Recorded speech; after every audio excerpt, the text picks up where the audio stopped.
चले।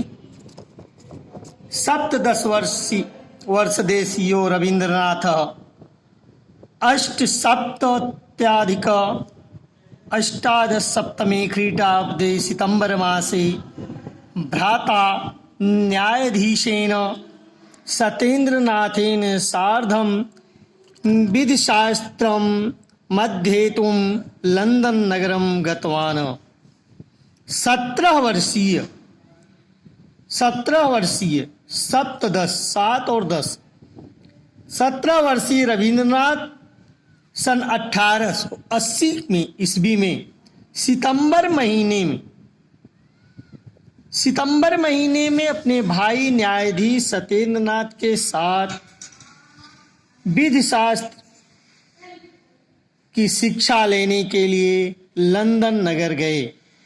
दैवयोगात् रवीन्द्रस्य बैरिस्टर पदवी पूर्णतया नागात। देवताओं की योग से रविन्द्रनाथ बैरिस्टर प्राप्त करके वापस आए। सह पितुराज्ञा भ्राता सत्येन्द्रनाथेन साकं अशीत्याधिकसप्तमे ख्रीष्टाब्दे फरवरी मासे लंदन नगरात् कालिकता नगरम मायात। वह अपने पिता देवेंद्रनाथ की आज्ञा से भाई सत्येंद्रनाथ के साथ सन 1880 ईस्वी में के फरवरी महीने में लंदन नगर से कलकत्ता नगर को आए। इंग्लैंड देशस्य वर्षद्वयावासे पाश्चात्य संगीतस्य शाक्यं परिचयेन लब्धः। इंग्लैंड देश में जाकर के 2 वर्ष में ही उन्होंने विदेशी संगीत में परिचय प्राप्त किए। साहित्य प्रतिभायाः विकासः, साहित्यिक प्रतिभा का विकास। रवीन्द्रस्य साहित्यिक रचनां नैसर्गिकीः नवनवोन्मेषशालिनी प्रतिभा तो प्रधान कारणमासीदेव।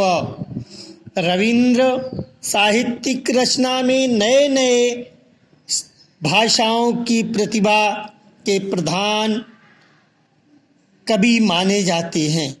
परम तत्रयाः पारिवारिक परिस्थिति परपि विशिष्टम कारणभूत। लेकिन उनके ऊपर पारिवारिक परिस्थिति बहुत बड़ी कारणभूत बनती थी। यथा गृहे प्रतिदिनं साहित्यिकं वातावरणं, कला साधनायाः गतिविधयः, नाटकानां मंचनानि, संगीतगोष्ठयः, चित्रकलानां प्रदर्शनानि, देशसेवाकर्मणानि सदैव भवन्ति स्म। कह रहे हैं कि घर में प्रतिदिन साहित्यिक वातावरण, कला साधना की एवं गतिविधि के, नाटकों के मंचन से, संगीत गोष्ठी करके, चित्रकला का प्रदर्शन करके, देश सेवा के कर्म को में सदैव लगे रहते थे।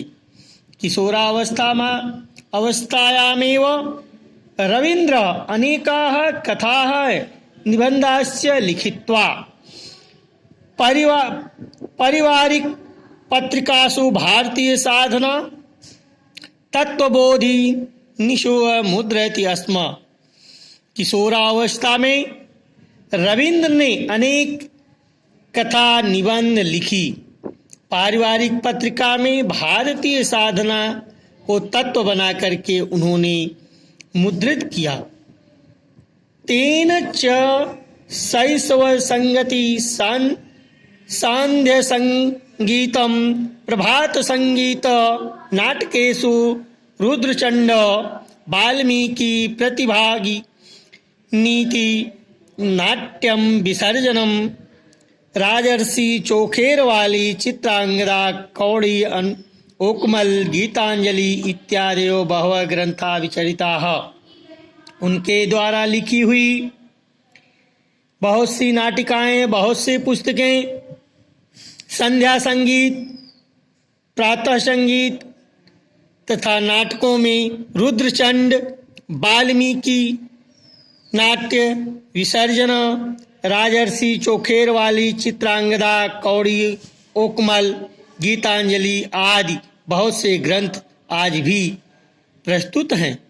गीतांजलि वैदेशिकः नोबेल पुरस्कारेण पुरस्कृतस्य।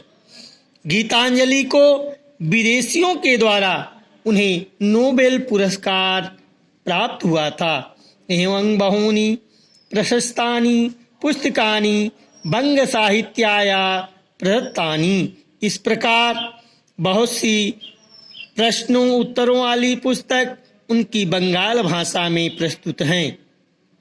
कवींद्र रवींद्रस्य प्रतिभा कथासु, कवितासु, नाटकेषु, उपन्यासेषु, निबंधेषु समान रूपेण उत्कृष्टा दृश्यते। कवि रविंद्रनाथ की प्रतिभा कथाओं में, कविताओं में, नाटकों में, उपन्यासों में, निबंधों में समान रूप से एक बराबर दिखाई देती है। सत्यमेव गीतांजलि चित्रांगदा च कला दृष्टिया महाकवे रूपे अपि रचने वैशिष्ट्यम वाह्यत। सत्य ही कहा गया है कि गीतांजलि चित्रांगदा और कला की दृष्टि से महाकवि की सबसे विशिष्ट रचना मानी जाती है।